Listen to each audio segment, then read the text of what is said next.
Welcome to an edition of Let's Play Farming Simulator 2013 on Lomerheim. Yeah, that's right. I just rolled that R. Anyways. Okay, we got a couple things going on today. We are currently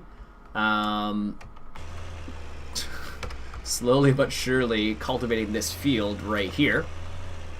The hard worker is working somewhat, but not 100%. It had rained for the last couple days in game, so because of that I haven't been able to get this done, because when it rains with more realistic, it makes it very slippery and you cannot cultivate when it is raining, because it will slip like crazy, like there's no tomorrow, and you will not be able to move forward at all, which is a bit painful to watch. But anyways, I'm going to see if he'll continue for a little bit. Oh, apparently he will. He just won't turn around. Anyways, so because we had to progress time a little bit, there is a little bit of grass grown. Just a little bit. And it does take a couple days for it to fully grow, I discovered. Because I had to fast forward time just a teensy-wincy bit in order to get rid of the rain. So this is what it looks like when it's done. That's what it's at right now. So kind of in the middle. So we're going to have to go ahead and finish cultivating this field first before we can progress on that, I think. This guy isn't going to, well, he seems to be doing his job by himself, so we're going to let him progress just to see how far he actually gets. So what we're going to do is, I don't care whether this grass is fully grown right now. I want to do some hay. We haven't done hay at all in this particular season with any of our... as you can see, I got the rest of this crop harvested and I left the combine in the field. And yeah. Alright, so we're going to go ahead and start some hay. I realize it's not fully grown yet, but I think we need to do something a bit different. It feels like we've done a lot of cultivating, a lot of harvesting, and not a lot of everything else, because it does take a lot of time to do that when you're playing more realistic. So I figure might as well change it up. I know the grass or the hay is not fully grown. I understand that. So if you're trying to tell me, if you try and tell me that it's not grown yet, yes, I realize that. Thank you. The reason why I'm doing it is because I want to change. I want to try something a bit different with a more realistic mod. I've never cut grass using a sickle bar mower in the more realistic mod, so good as time as any. So let's... Wow, is that really that low? I don't think I need to go that slow with this thing. I know I can't go super fast, but... Alright, so let's turn her on. Nice. How fast can I go? Pretty quick, actually. Now, the interesting part about sickle bar mowers is that when you do use them in real life, basically what you're doing is you're cutting it at the base and you're just letting it drop down. Oh, I'm going too fast. Why is it going so slow? I have it set to cruise control number... Oh, that's strange. Well, we'll just do it this way then, I guess, in third gear. I don't know why I need to go in third gear, but I am going to slow it down a little bit, just to make it a bit more reasonable. There we go. It's 50% maybe. There we go. That still seems a little quick. Apparently it doesn't matter what level I'm at. It's still going to go at 18 kilometers an hour. ELS limiter not functional, pretty much. Ah well, it's working, so. I can go faster than this, but if I put it on level 1, this is how fast it goes, no matter what. Even if I put it at full 100%.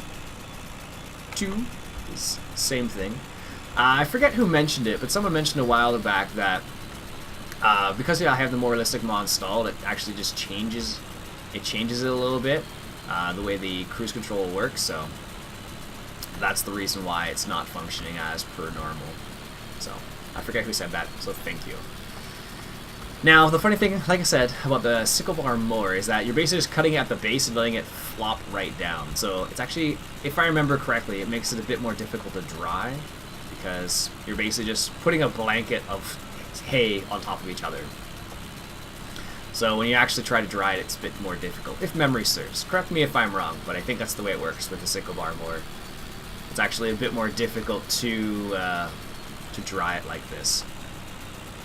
Now I realize I'm just going over the same thing, but I can't adjust the speed at a nice speed. So technically what I probably would do is I'd probably go and do a headland, and then I would go and, well, I'll show you what you probably would do, at least in this circumstance. So you'd probably drive over this without the mower running, and then you'd go straight down here.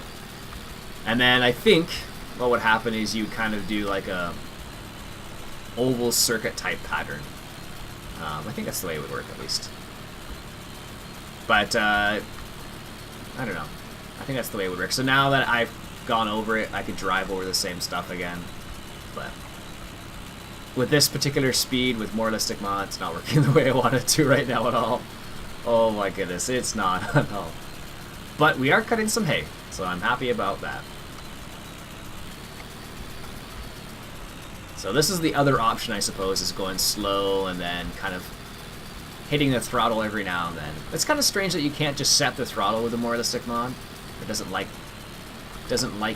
being told what to do, I guess. I don't know. But oh well, we're cutting some straw. Oh my goodness, hay. And I needed to hop back into this guy, or else he's never going to turn around. This is the problem with this not being able to hire workers. While I enjoy playing with a more realistic mod, not being able to hire workers, I don't enjoy that whatsoever. Because there's some things I just don't enjoy doing, like cultivating repeatedly, when I can't hire a worker or anything.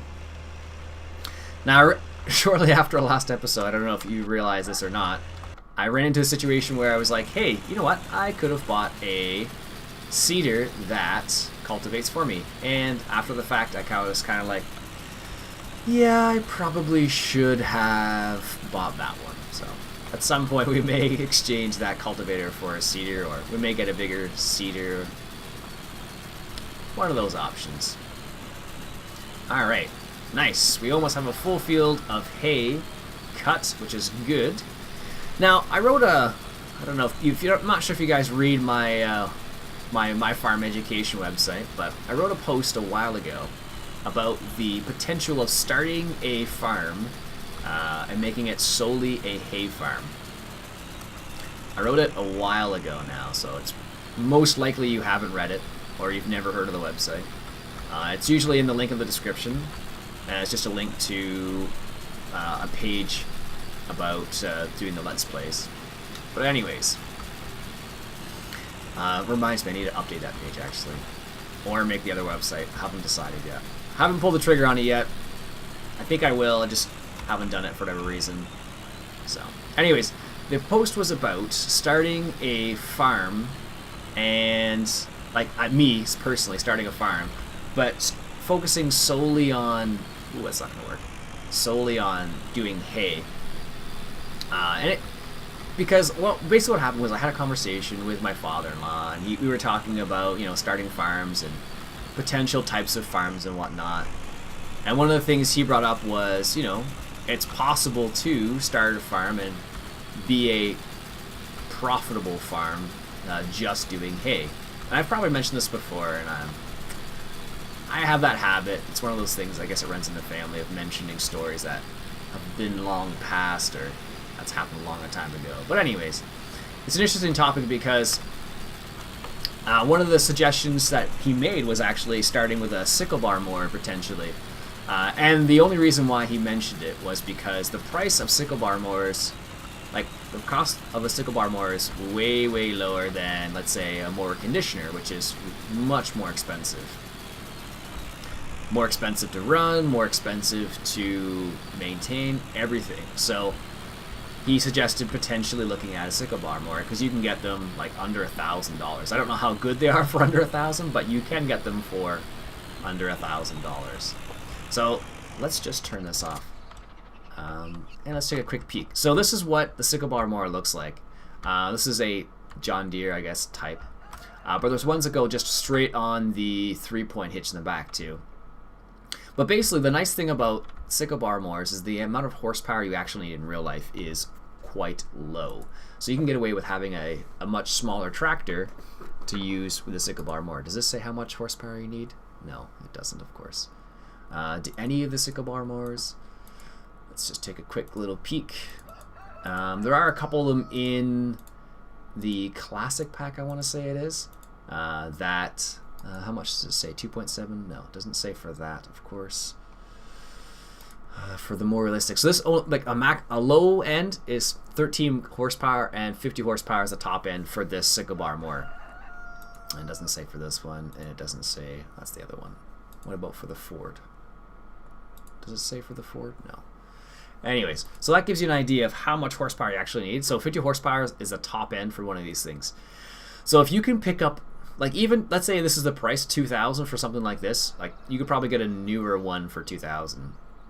And if all you need is a 50 horsepower tractor, so let me just show you what a 50 horsepower tractor looks like in this game.